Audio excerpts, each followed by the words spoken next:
কে কে নিরামিষ খেতে ভালোবাসো হাত তোলো। দেখো এখানে পটলের ছাল তুলে চামড়া তুলে তারপরে তেলে ভাজতে শুরু করে দিয়েছি। বলতে বলতে লাল করে ভাজা হয়ে গেল, তুলেও নিচ্ছি। আর ওই তেলেই আমি এখানে একটু তেজপাতা দিয়ে দিলাম, তার মধ্যে কতগুলো আলু দেবো, ব্যাস দিয়ে দিলাম। এবার আলুটাকে একটু ভাজবো, ভেজে এর মধ্যে কিছু কিছু মশলা পড়বে। এটা সম্পূর্ণ নিরামিষ ডিশ, কোনো পেঁয়াজ রসুনের বালাই নেই।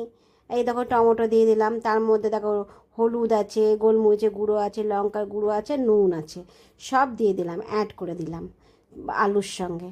এবার এখানে দেখো মুগ ডাল আমি ভালো করে ধুয়ে রেখেছিলাম, সেটাও আমি অ্যাড করে দিলাম। না ধুলে তো হবে না বন্ধুরা, কত কিছু থাকে ধুলোবালি, ওই জন্য ধুতে হলো। আর চিনি দিলাম, চিনি তো আমি দিই একটু একটু সবজিতে, চিনি না দিলে আমাদের ঘরে আবার সবজি বলে ভালো লাগে না খেতে। আর দেখো আদা জিরে ধনে বাটা দিয়ে একটু জল দিয়ে আমি ব্যাস কষাতে দিয়ে দিলাম। জল দিলাম, ডালটা একটু সিদ্ধ হবে আর একটু আলুটাও সিদ্ধ হবে। আর দেখো কষে এসছে আমার একদম সবজিটা। এবার দেখো পটলটাকে অ্যাড করে দিলাম, পটল অ্যাড করে করে ব্যাস এটাকে এখানে একটু জল দেবো। এখানে কিন্তু একটা মেন জিনিস পড়বে, সেটার জন্য এই সবজিটা খুব টেস্টি হয়। তো যেহেতু নিরামিষ সবজি, আর তেলও একটু খুব একটা বেশি দিইনি, দেখলেই তো তোমরা।